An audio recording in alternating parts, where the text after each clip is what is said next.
Halo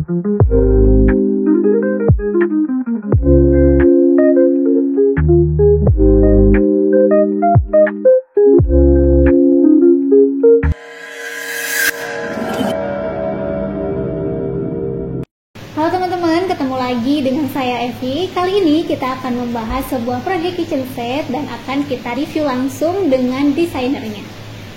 Sebelum kita bahas lebih jauh, saya mau jelasin dulu kitchen set ini difungsikan untuk kitchen set bersih yang kebetulan mengusung konsep open space yang terhubung langsung ke ruang keluarga.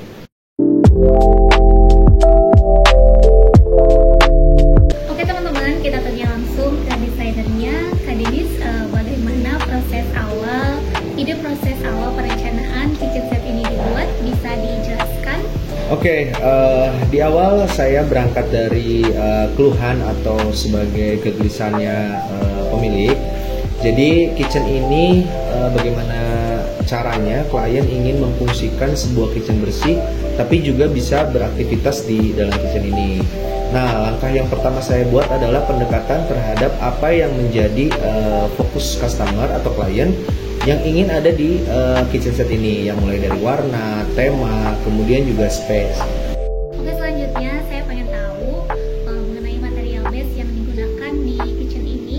Sementara banyak keraguan dari para pengguna mengenai ketahanannya itu, bagaimana bisa dijelaskan? Oke, jadi gini, memang banyak sekali informasi dari para pengguna kitchen set. Sebetulnya kitchen set itu material base yang kita gunakan tetap material base-nya adalah kayu ya teman-teman.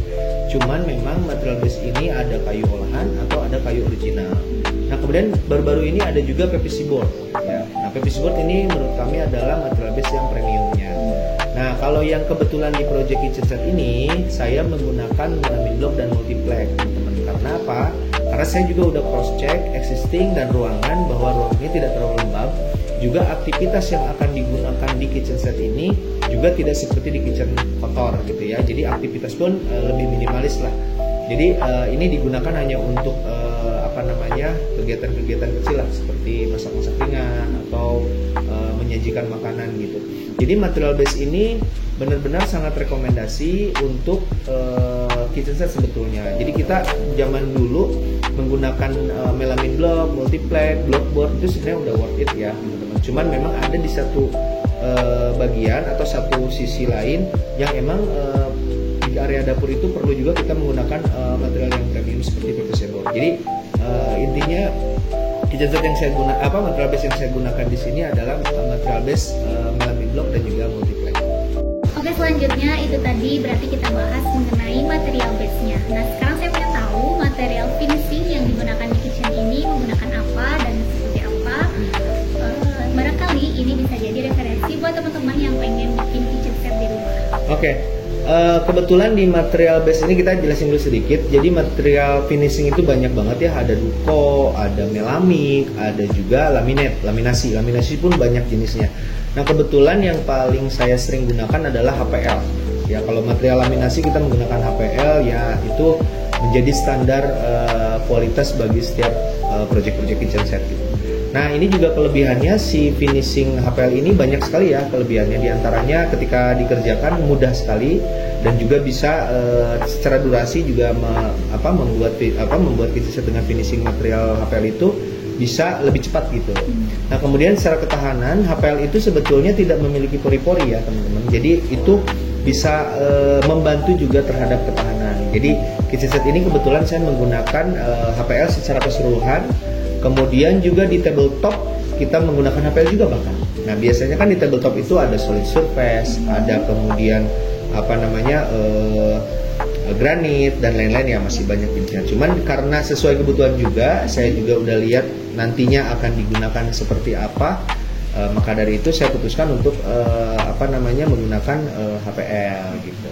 Nah, kemudian ada yang menarik nih teman-teman dari konsep ruangan ini. Saya melihat tadi ada beberapa Kak Denis menginstal beberapa titik pencahayaan di ruangan ini.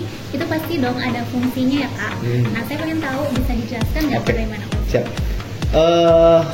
Dalam dunia interior yang saya tahu dan saya pelajari selama bertahun-tahun itu, ternyata pencahayaan ini menjadi objek atau focal point di sebuah ruangan ya teman-teman. Jadi memang sih jarang ada beberapa ruangan yang emang beberapa desainer juga yang tidak memperhatikan dari sisi pencahayaan ya teman-teman. Sebetulnya pencahayaan itu banyak sekali secara teori, mungkin bisa kita bahas lebih lebar. Cuman untuk kali ini paling saya memberikan conclusion. Penggunaan cahaya ini sebetulnya tetap lari ke pertama fungsi, kemudian yang kedua juga style, dan ini juga akan mempengaruhi ambience terhadap sebuah ruangan tersebut. Seperti misalkan kita bagaimana pencahayaan di bedroom, master bedroom, atau bagaimana pencahayaan di living room, bahkan juga di kitchen ya. Nah, kitchen itu sebetulnya secara utilitas memang sering digunakan untuk beraktivitas ya, memasak atau ngumpul bareng keluarga sambil makan misalnya. Nah, itu pencahayaan ini itu bisa membuat nuansa di sebuah ruangan, atau bahkan bisa menjadi atmosfer di ruangan tersebut bisa kita tentukan gitu. Misalkan kalau memang suka terang, ya berarti kita masukin pencahayaan dengan pencahayaan yang warna, misalnya ada warm white, ada yang neon gitu kan. Nah, kalau kebetulan di ruangan ini saya menggunakan kebanyakan warm white karena memang sesuai dengan karakter pemilik. Jadi karakter pemilik ini kegiatannya tiap hari dia sibuk sekali, banyak hal yang dia kerjakan. Jadi ketika pulang ke rumah itu kebetulan ini klien saya ini suka bikin masakan sebagai pelepas lelah, juga sebagai relaxnya dia tuh memasak sambil santai, kemudian makan dengan istrinya. Jadi dia pengen sekali suasana yang agak sedikit introvert sebenarnya. Jadi nggak terlalu bright. Jadi saya buat ruangan ini lebih lebih redup sebenarnya, tapi tetap pencahayaannya maksimum. Jadi ada beberapa titik diantaranya saya simpan, ada yang di kitchen setnya, terutama di area bawah. Nah, di kitchen bawah itu ada pencahayaan sebetulnya secara fungsi untuk menerangi sebuah objek itu bukan, tapi lebih ke dia memberikan suasana lebih calm gitu.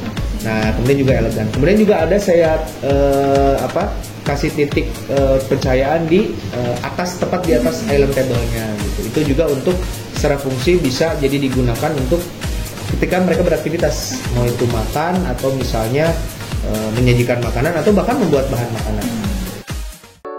Nah, untuk selanjutnya Kak Denis saya pengen tahu mengenai dimensi ruangan ini, bagaimana Kak Denis menyesuaikan ruangan ini dengan ukuran kitchen set ini, bisa dijelaskan? Oke. Nah, ukuran itu atau dimensi sangat penting sekali ya dalam dunia interior atau cara kita setting kitchen set di sebuah ruangan. Nah, yang paling utama yang harus kita perhatikan adalah ruangan intinya dulu. Jadi ruangan intinya ini ukurannya berapa? Kebetulan ini ruangan ini ada di 4 meter kali 3 meter kurang lebih ya teman-teman. Nah, jadi kita harus buat kitchen ini berada di tepat di center ruangan gitu. Dan kemudian juga kita juga perhatikan sirkulasi, dan itu nggak boleh mengganggu ya aktivitas atau kegiatan si pengguna gitu. Jadi kalau bertanya tadi ukuran ruangannya, yaitu adalah 4 kali 3 sebetulnya secara luas. Nah, kemudian di kitchen saya gunakan ukuran di 3 meter kebetulan, space-nya untuk kitchen ini memang di ukuran 3 meter kurang lebih. Nah, mungkin di dalamnya kita bisa lebih jelaskan ada jarak antara island table dengan kitchen set gitu kan. Itu saya suka beri antara 90 1 meter sampai 120 gitu. Jadi agar nyaman penggunaan, karena di interior pun harus juga memperhatikan sirkulasi penggunanya. Oke, selanjutnya Kak Denis saya penasaran nih dengan beberapa aksesoris yang Kak Denis install di dalam kitchen ini. Kebetulan teman-teman tadi saya melihat ada beberapa aksesoris di dalamnya. Oke, seperti saya bilang di awal, memang kita benar-benar fokus terhadap kebutuhan klien atau pengguna ya. Jadi memang konsep dasar interior itu memang human centric ya. Jadi apa yang menjadi kebutuhan pengguna. Jadi di kitchen ini kebetulan di awal di note dari klien ke saya, yang pertama adalah bagaimana mendukung saat dia beraktivitas. Di antaranya dia suka masak-masak kecil, makanya di kitchen ini kebetulan di island table saya kasih kompor listrik ya, itu untuk kegiatan masak-masak kecil antara pengguna dengan keluarganya gitu ya. Nah, kemudian di kitchennya sendiri saya sediakan pertama ada seperti biasa, including rak piring ya, rak piring kering. Nah, kemudian juga ada rak piring basah. Nah, rak piring kering dan rak piring basah ini kebetulan di dua kategori yang berbeda ya. Kalau rak piring kering itu biasanya digunakan untuk stok, kemudian di rak piring yang basah itu biasanya digunakan untuk saat meniriskan alat-alat masak ya. Nah, kemudian juga ada satu storage khusus untuk penyimpanan kayak sendok dan sebagainya gitu. Tapi sebetulnya di kitchen ini tidak terlalu banyak custom aksesoris ya. Jadi klien saya juga minta untuk hanya yang penting-pentingnya aja gitu. Nah, kemudian juga sisanya saya berikan juga space-space untuk kepentingan yang umum lah, seperti penyimpanan besar, kemudian juga rak-rak untuk menyimpan stok makanan gitu lah. Nah, kemudian juga yang menarik ada kabinet khusus untuk kulkas ya. Nah, dimana kabinet kulkas ini kita sesuaikan dengan kulkasnya sendiri agar tidak terlihat juga too much. Ya, kita sesuaikan sekali desain, kemudian tema dengan yang sudah dimiliki customer gitu, seperti kulkas, kemudian juga ada beberapa aksesoris lain gitu ya. Nah, mungkin Kak Epi ada yang menarik di sini. Saya menot tema ruangan ini adalah modern kontemporer, di mana ini modern kontemporer sering digunakan untuk ibu-ibu muda ya. Nah, jadi esensi daripada modern kontemporer ini sebetulnya lebih ke cirinya itu produk-produk yang dibuat, disetting, didesain secara minimalis gitu ya. Jadi tidak banyak ornamen, tidak banyak aksesoris lain gitu ya. Nah, kemudian ini kita tidak menggunakan handle. Nah, ini agar memperkuat tema desain modern kontemporernya. Nah, mungkin untuk warna, color kita combining color paletnya gray sebenarnya, dan kita combining dengan tekstur batu ya atau stone. Nah, ini agar menjadi satu kesatuan yang bisa menjadi satu tema, yaitu modern kontemporer. Mungkin gitu. Nah, itu teman-teman beberapa penjelasan dari project kitchen set ini. Jika dirasa bermanfaat, boleh teman-teman untuk langsung subscribe dan nyalakan lonceng notifikasinya untuk mendapatkan informasi dari video-video interior lainnya.